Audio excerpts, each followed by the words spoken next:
Oh, g'day guys. Well, usually you're on the couch with Woody for our weekly episode, but today we're in downtown Tamworth. It is Hats Off to Country. It's Craig Woody Woodward here again, your host, and I've got a great lady who's got a history in Tamworth and a history in country music. She's sitting right opposite me, and her name is Sarah Head. Sarah, welcome. Thanks, Craig. Nice Thanks to for see having you. me. That's all Yeah. right. Well, we had a nice morning. You were hosting the Atrium Cafe stage, I which is did. fantastic. That's just a guitar falling over. Don't worry about that. Nothing to see. Keep moving. But yeah, wonderful opportunity for a lot of artists that can come in the quieter time of the festival.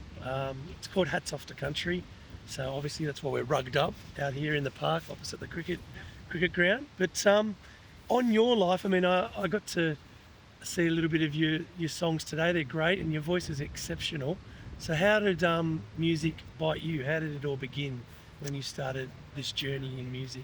Well, I was pretty late to the game, really, so I didn't start singing till I was 18. Right. So I was always in the school choir and things like that. I got the opportunity to sing at a school concert when I was in year 12, Yeah, and nice. they were just looking for someone for the lead, and I knew the song, so I put my hand up and thought, oh yeah, I'll do it. Yeah, so did that, and then after that I just started singing on every school assembly, and got the confidence to actually start learning how to sing and perform. And when I turned 18 that year, then I went kind of straight into pub singing, in a duo at the time, and just threw myself straight into it, and I haven't looked back, really. Wow, fantastic. So was there anyone, like, where was home? Where did you grow up? And was there anyone in your family that was musical that sort of influenced you in those early days? Yeah, so I'm from Dubbo. I Yep. was born in Narromine, then we moved into Dubbo, and yeah, went to school in Dubbo.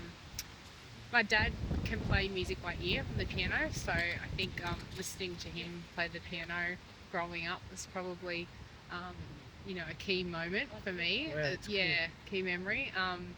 And I just, when I think about it, I probably just always walked around singing, and I just didn't kind of put two and two together that, maybe I could make a career out of it, and learn how to songwrite and do all that. And I was lucky, and then I was surrounded by people that were musicians at the time and kind of took me under their wing, in into duos, and started learning how to sing in that environment. Right. Yeah. And did you, I know you spoke about, was it, you're in um, the Tamworth College, Yeah. Country Music College. Was that 18 when you got into that? Yeah. So Because I know a lot of them start quite young, yeah, 13, 15. exactly. Yeah. So the College of Country Music is the one that's in January. So they do a junior one now for Hats Off to Country.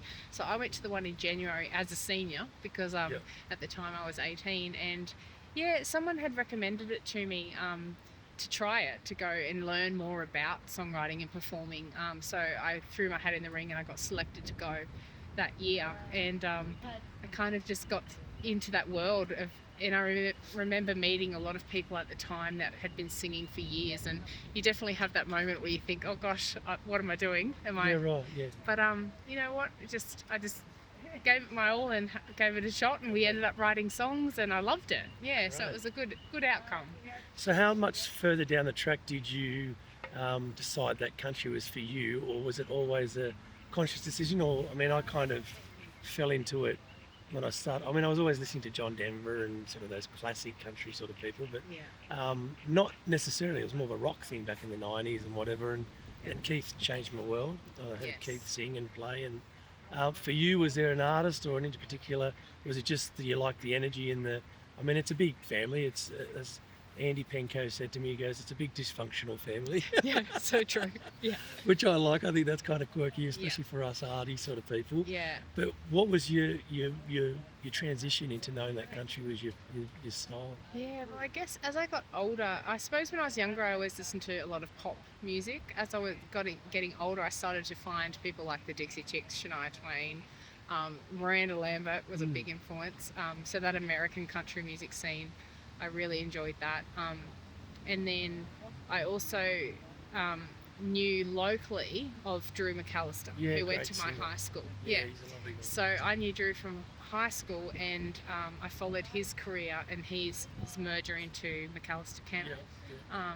And I was just inspired by that, really, in that genre, and it just coming over to the Country Music Festival every year because we had family over here visiting. Yeah. It just felt natural to me. Yeah. And so when did you apply for Star Maker? Because that was a big opportunity. You were early 20s or 18 still? Or? Yeah, no, it would have been in my 20s. So 2013 and 2014, I think, it was around that time. So I would have been mid to late 20s. Yeah. That I'd given myself a bit of time to learn how to Develop, songwrite. Yeah, a lot more pub gigs to get my confidence up.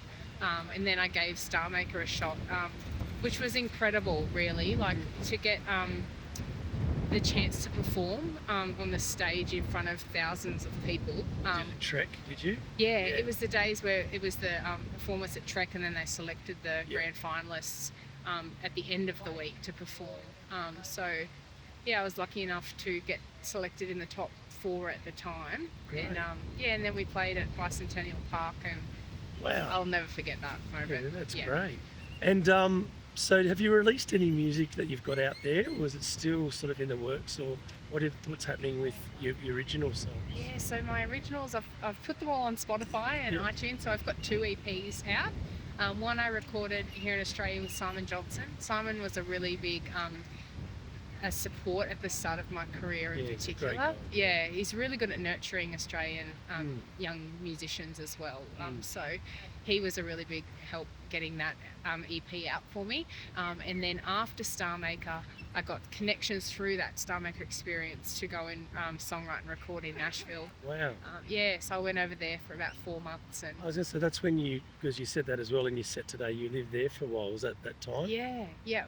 So that was... Played the Bluebird Cafe? I did. You did? I That's did. a bucket list moment. Yes, Was that's it absolutely... full? Were there people there? It was full. Yeah. The line had actually closed. We had to line up for hours. I was over in America with my brother at the time, who was living there.